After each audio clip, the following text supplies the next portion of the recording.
Okay, for this next section, we're going to start connecting the major scale, and if you check out the little demonstration when I run through all of the modes, the first play-along demo will demonstrate how I can play through every single position of one scale and cover the whole fingerboard, and then once I've run through that, I start improvising, linking shapes together to form, you know, hopefully melodies and music, and also to form runs and extended sequences. What we're going to do in this section is just take a look at a couple of sequences to get your fingers used to you know, playing this many scales, and also the other thing is you know, when you're covering large areas of the fingerboard, it's also stamina is something that you have to work on. So I'm not really an alternate picker. It's a sound that I've never really gravitated towards, and because of that, my picking technique, it sucks. It's not great. So I've always been drawn more towards the legato style of players. So these scale shapes for me were incredibly important in my development as a guitar player, and also my musical development in, you know, finding my sound and you know, my approaches. So our first exercise that we're going to take a look at is a little bit of a nasty one. Like I said, I'm going to be starting this from F sharp, which is the lowest possible fretted fingerboard position that I can play G major in. It's starting from the 7th note, so I'm going to be playing the 7th shape. Basically, what we're going to do in this pattern, really to open up the fingerboard and, you know, really allow you to navigate your way around the neck in all positions over that lovely G major chord. What we're going to do is ascend one scale shape and then descend the next. Probably what I should point out, actually, I'm jumping the gun maybe a little bit, is when you're practicing these scales individually, I would actually even the shapes up a little bit. So when I get to the top of the shape, instead of including 3 notes on the top E, I normally include 2 because it kind of rounds the shape off. So I get 1, 2, 3, 4, 1, 2, 3, 4, 1, 2, 3, 4, 1, 2, 3, 4. I should really run through all of the shapes for you. I was probably jumping the gun a moment ago, but if I start from the G notes, the first shape of the 3-note string patterns. So, like I said, I'm just going to play 2 notes on the top E, eliminate the C note. Here we go.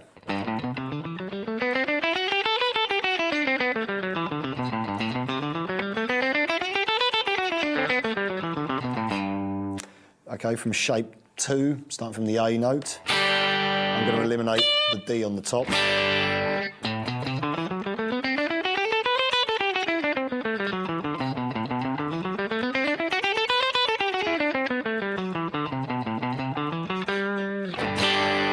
Shape 3, I'm going to eliminate the E on the top.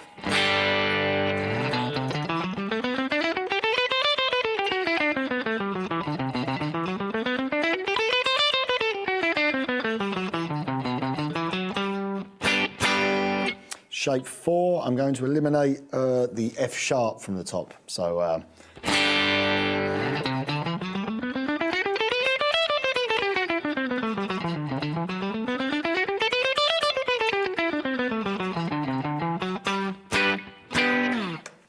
shape 5, I'm going to eliminate the G from the top. So start from the D note.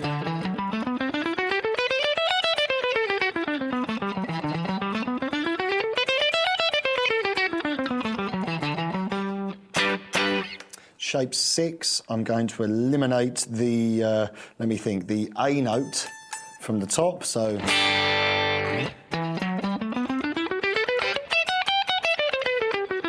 it's a little tight up there.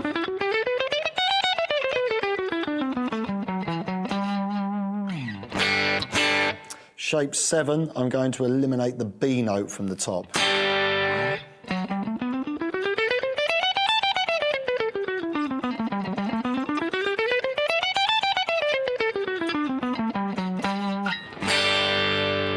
Okay, and that's a great little picking workout. What you might want to do with that exercise, first of all, to really drum each of the 7 shapes into your head, and secondly, to really work on your stamina. Set your metronome, maybe set it somewhere around 75 to 80 BPM to start with, and then play using a 16th note rhythm, so 4 notes on every beat, and play the scale through 10 times. So you'll go like this. 1, 2, 3, etc. Okay, so heading back to the exercise we were going to do a moment ago before I remembered a vital thing. See how spontaneous we are here at Lick Library. Going to play through an exercise that ascends and descends each scale. So you ascend one shape, go up to the next shape, descend that, up to the next shape, ascend, next shape, descend. I'm going to be playing full 3-note per string shapes as well. I'm not going to be just playing 2 notes on the top string as we were in the last sequence. We're going to need to know the 3 notes on the top string as well for some of the patterns we've got coming up in a moment. So starting off on the lowest fingerboard position, fretted, it's the F sharp, which is the 7th of G, so we'll start on the 7th shape. Ascend the shape. Okay, now change position. Okay, up to the C note and down shape number 1. Shift position, up shape 2. Change position, down shape 3. Up shape 4. Down shape 5. Up shape 6. Down shape 7. Up shape 1, down shape 2, up shape 1, down shape 7, up shape 6, nearly fell off then, down shape 5, up shape 4, down shape 3, up shape 2, down shape 1, and then you're back to where you started. So in terms of our navigation plan, we're doing pretty good. We're covering a lot of the fingerboard now with scales. You know, you could be playing that one chord and you can be absolutely anywhere.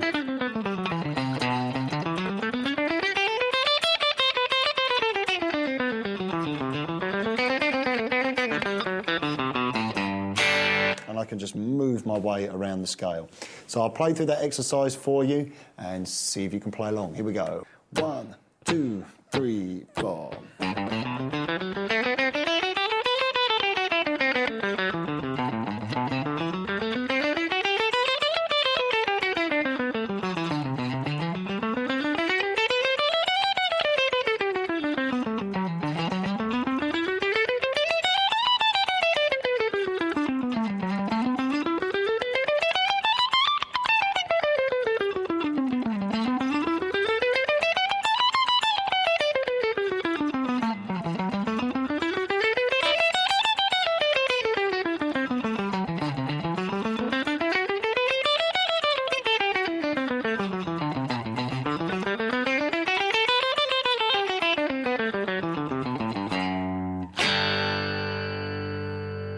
Okay, that's quite a tricky little exercise, and trying to keep it nice and consistent, keeping your picking hand synchronised. You could also use more of a legato technique, whereby you literally pick the note once and hammer on.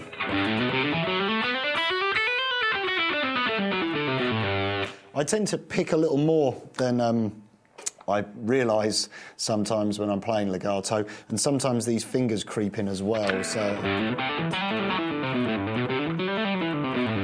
I actually strike the strings with those. And sometimes I pick twice and then hammer once.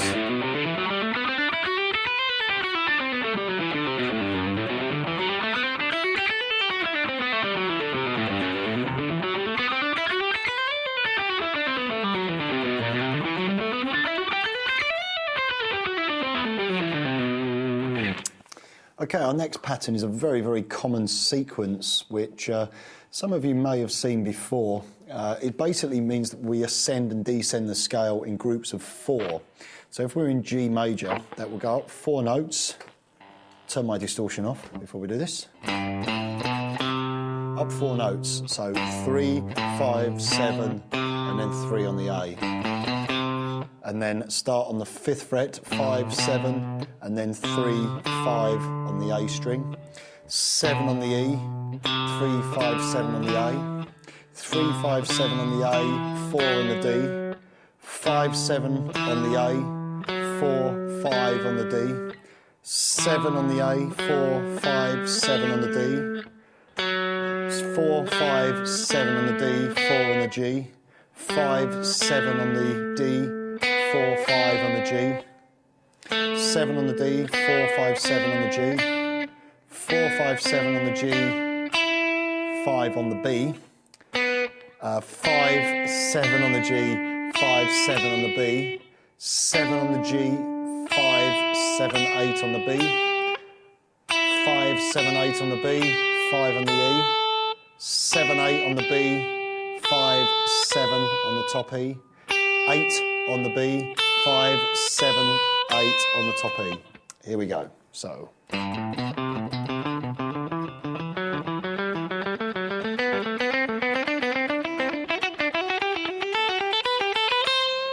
Back down.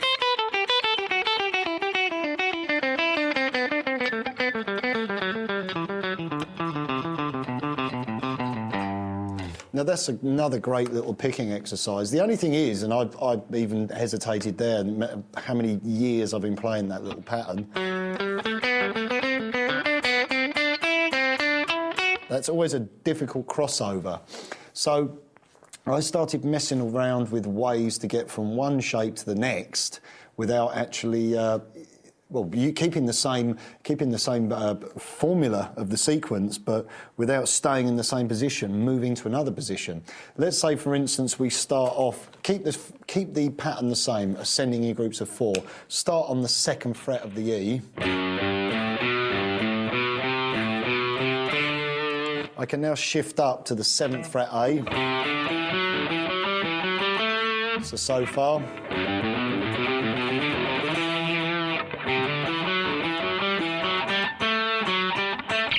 Shift up there on the D, so slowly. Shift, onto the D, shift, onto the G, shift, onto the B, shift, onto the E, shift, and I could just keep shifting then on one string, so.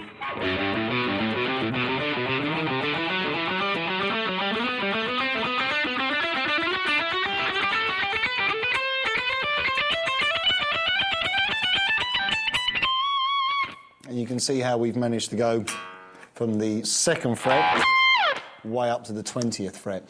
You could also practice that descending as well.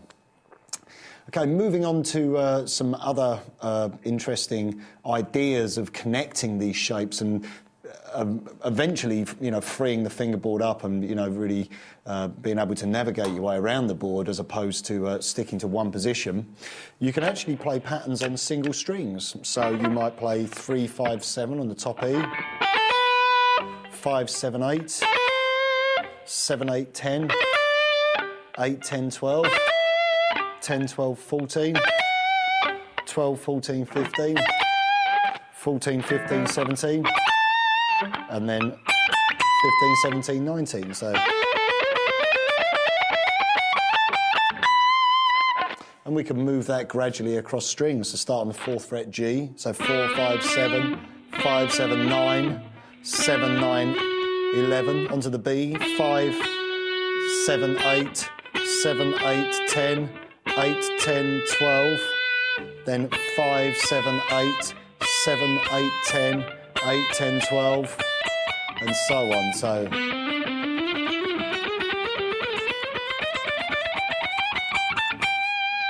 that's another very, very handy little pattern to be able to move around the neck with. Next idea, but it's kind of similar to that idea of moving just on single strings, but we're actually going to play pairs of strings. And if we start on the B string at the 3rd fret, play 3, 5, 7, same on the top E, and then we play 5, 7 and 8 on the B,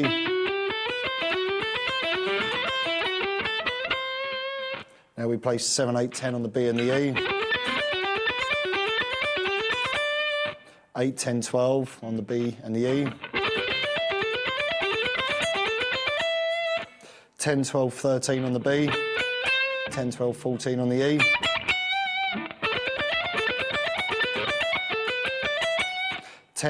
12, 13, 15 on the B, and 12, 14, 15 on the E, 13, 15, 17, 14, 15, 17 on the B and the E, and then 15, 17, 19, and 17, 19, 20. So you're covering the whole fingerboard just on a pair of strings, a little bit like what we did with the pentatonic scale in Volume 1 of Fretboard Navigator. So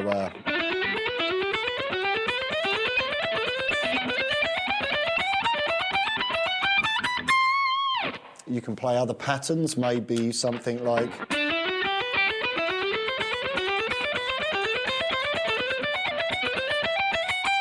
for that pattern I was playing 3, 5, 7, 3 on the top E, 7, 3, 5, 3, 7, so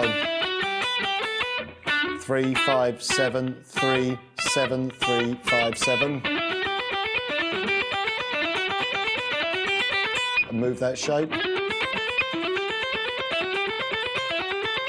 And again, you can just keep moving them all the way around the fingerboard. Another idea, again, similar kind of thing, is this pattern.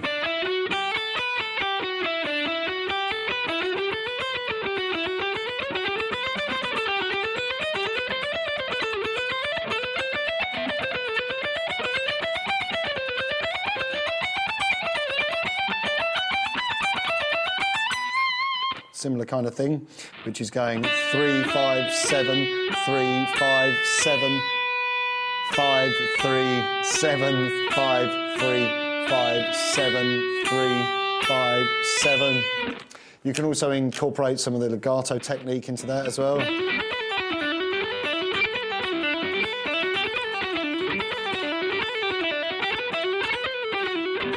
And move that around. That's another way of getting around the fingerboard there, going up the shape and then shifting.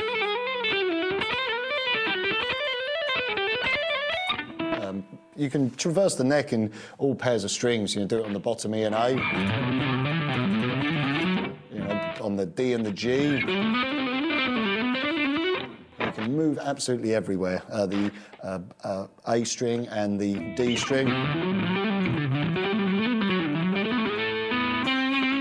So it's up to you to find, these little pathways and find different ways of getting from point A to point B.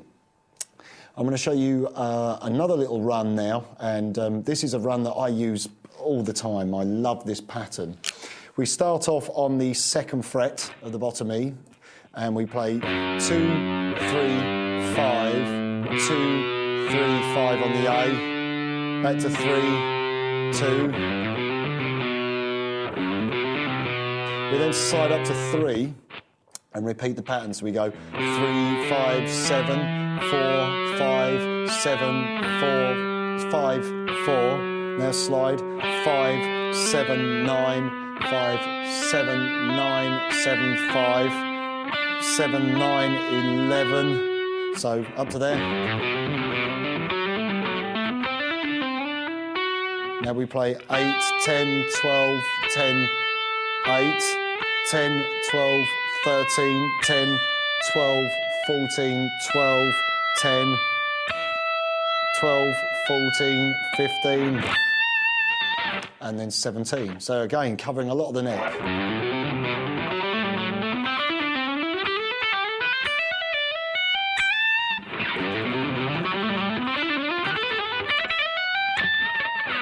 kind of a nice little pattern for getting from one point to the next. I could go on forever giving you these different combinations of patterns, but basically once you get into it, you know, you'll find that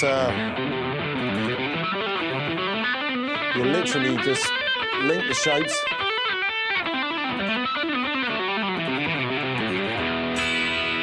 Link the shapes and, you know, find yourself walking all over the fingerboard. Don't just limit yourself to the lower area, you know, try moving the same formula, you know, further up the neck, and make sure that you include these higher register positions to, you know, really familiarise yourself with the fingerboard and find these little, you know, these little routes, if you like, to navigate point A to point B. A couple of other ideas. I could go on and on and on and on and on with this. String skipping is something that you should try and practice, because that can add quite a different angle to your runs. A pattern that I like to play quite a bit is this: 4, 5, 7 on the G, and then 3, 5, 7 on the top E.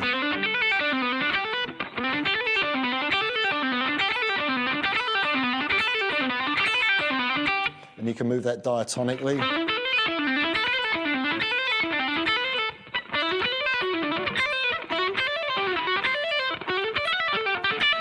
And you can move that right up the neck. Another idea that is also very enjoyable to play is to replace one of your fingers of your fretting hand with a tapping finger. And take, for instance, our single top E string and try this pattern. Tap on the 8th fret and pull off to the 7th, and then pull off to the 5th. Tap 10, 8, 7, 12, 10, 8, 14, 10, 14, 12, 10, 15, 14, 12, 17, 15, 14, 19, 17, 15. And you can really run quite nicely up a single string. You can change the pattern. See there, I'm tapping 8, 5, 7, 5. And that's another way of, you know, moving very quickly up the fingerboard. Try shifting through several positions on more than one string. What I normally find is if I start lower on a lower string, I go up 3 positions and then jump back and go up 3 positions and then jump back. So on the G string, I might go 7, 5, 4, 5, 7, 4, 5, 4, sorry, 9, 5, 7, 5, 11, 7, 9, 7. I'm losing my fret numbers. Now 8, 5, 7, 5, 10, 7, 8, 10, 12, 8, 10, 8. Now onto the E string. 8, 5, 7, 5, 10, 7, 8, 7, 12, 8, 10, 8, 14, 10, 12, 10, 15, 12, 14, 12, 17, 14, 15, 14, 19, 15, 17, 15, 20, 17, 19, 17. You can see I'm just mapping out these huge runs, and that's just come from, you know, being able to navigate my way through the scale shapes and connect them together.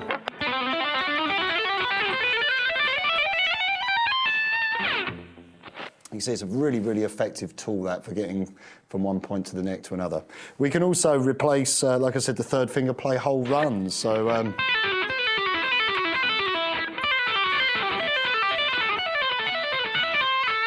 which is kind of a bit like how bassist Billy Sheehan taps. But as I mentioned before about Greg Howe, he's another guitar player who'll play whole runs in that fashion.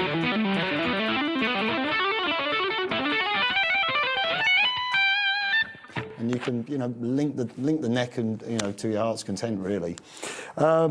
Another idea that I also like to use, which is 4-note per string with tapping, and it's you get a repeated note, but it depends on how you work the sequence. I tap 8, pull off 3, and then 5, 7. then tap 9 on the A string, 3, 5, 7, 9, 4, 5, 7, 9, 4, 5, 7, 10, 5, 8, sorry, 10, 5, 7, 8, 10, 5, 7, 8. So,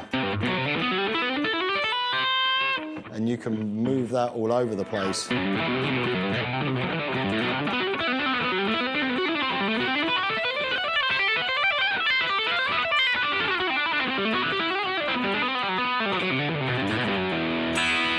Again, I'm just simply linking these scale shapes together. One final little pattern while we're talking about tapping licks.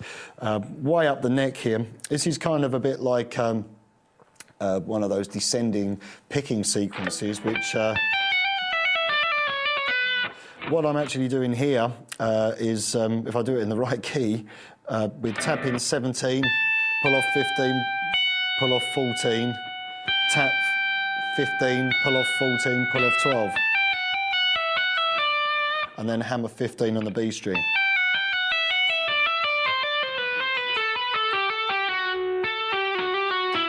And you can just, again, keep the sequence walking down. It's up to you how much you continue that run. Just try and get it nice and cleanly and play through as many positions as you can.